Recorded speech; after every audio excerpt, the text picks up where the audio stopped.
ကဲကျွန်တော်တို့ဒီနေ့ညရောက်နေတဲ့ဆိုင်လေးကတော့ Take Away Eat Fresh လို့အမည်ရပါတယ်။သူကရန်ကုန်မြို့တောင်ကလာပါမြို့နယ်သစ္စာလမ်းနဲ့ဝေစီယန်ဒါလမ်းထောင်မှာရှိပါတယ်ခင်ဗျာ။သူကတော့အဓိကတော့အထောင်းတွေကိုအမျိုးစုံရတဲ့ဆိုင်လေးပေါ့ဗျာ။ထောပတ်တီးကစလိုက်လို့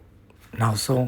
အသီးတွေကိုစုံသွားပြီးအရွက်တွေကိုစုံတဲ့အထိအကုန်ထောင်းမှာပါခင်ဗျာ။အခက်မသိကျွန်တော်တို့ကအထောင်းခံမယ်သဘောရှိပါတယ်။ကျွန်တော်ကောင်မလေးကထောင်းရမယ်ဆိုဘလို့အထောင်းမျိုးဖြစ်ဖြစ်ကြိုက်တဲ့ပရိသတ်မျိုးဆိုတဲ့အခါကျတော့ဒီဆိုင်ရောက်သွားတဲ့အချိန်မှာတော့ဗျာအထောင်းနဲ့ဘာမှမဆိုင်တဲ့တိုးနှွေးကိုအရင်ဆုံးသူစစားရဗျတိုးနှွေးကိုခောက်ဆွဲလဲမထက်အသားလဲမထက်ပဲနဲ့အီကြကွေးနဲ့သူ့ရဲ့အကြိုက်ဆုံးအီကြနဲ့မှကွေးနေတဲ့ဟာလေးနဲ့တိုးနှွေးနဲ့ရောပြီးစားတယ်ပေါ့ဗျာထုံးစံတိုင်းသူမစားခင်မှာကျွန်တော်အရင်ဆုံးဥချတယ်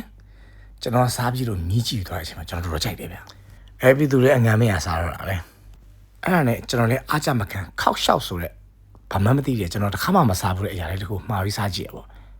သူလည်းမစိုးပါဘူးကျွန်တော်တို့အရန် green မတွေ့ဘူးပေါ့နော်တော်နေချင်းတဲ့ဘက်ကိုသွားတယ်ပေါ့ဗျာကဲကျွန်တော်တို့အထောင်း journey လေးစပါပြီဒါကတော့ကြက်ချတော့ထောင်းပေါ့ခင်ဗျာ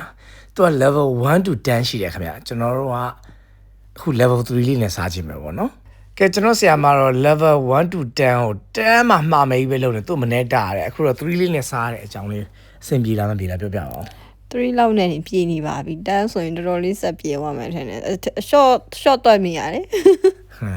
ကဲကြားတဲ့အတိုင်းပဲ level 3နဲ့အဆင်ပြေတယ်တဲ့ကဲ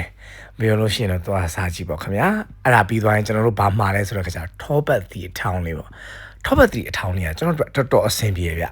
သူကအီးစိတ်နေရတယ်ကျွန်တော်ထောပတ်တီလေးစားလိုက်ချိန်မှာစိတ်လေးနဲ့အောက်ကအဲ့အချင်းလေးအဆက်တွေပါလိုက်ချိန်မှာသူကဘာမှမဆိုင်တဲ့ opposite ကိုတွဲတာတော်တော်အဆင်ပြေကျွန်တော်တို့ level 1လေးနဲ့မှာစားတယ်နည်းနည်းဆက်ချင်တဲ့ခါကျတော့ကျွန်တော်ကမာလေးရဲ့ဆက်ဆက်ထောင်းလေးကအချင်းဆက်လေးတွေနဲ့ထပ်ကျော်လိုက်ပြီး level 3ဘက်ကိုကူးလိုက်တယ်ပေါ့ဒါပေမဲ့တော်တော်အဆင်ပြေပါတယ်တော်တော်လေးသဘောကျမိတယ်ပေါ့ဗျာအဲ့မှာအရန်ဆက်သွားတဲ့အချိန်မှာကျွန်တော်တို့နှစ်ယောက်ဆုံးဘလို့မှမခံနိုင်တာနဲ့မလကာသီးဖြော်ရည်လေးကိုအရင်ဖြောတောက်လိုက်တယ်ပေါ့အဲ့မှာတော့ကျွန်တော်ချစ်သူရဲ့ reaction လေးကဘလို့ဝါဘာမဟုတ်သူ့ရဲ့ reaction သူရှက်ပြီးတော့ရှောက်ရှိနေတာ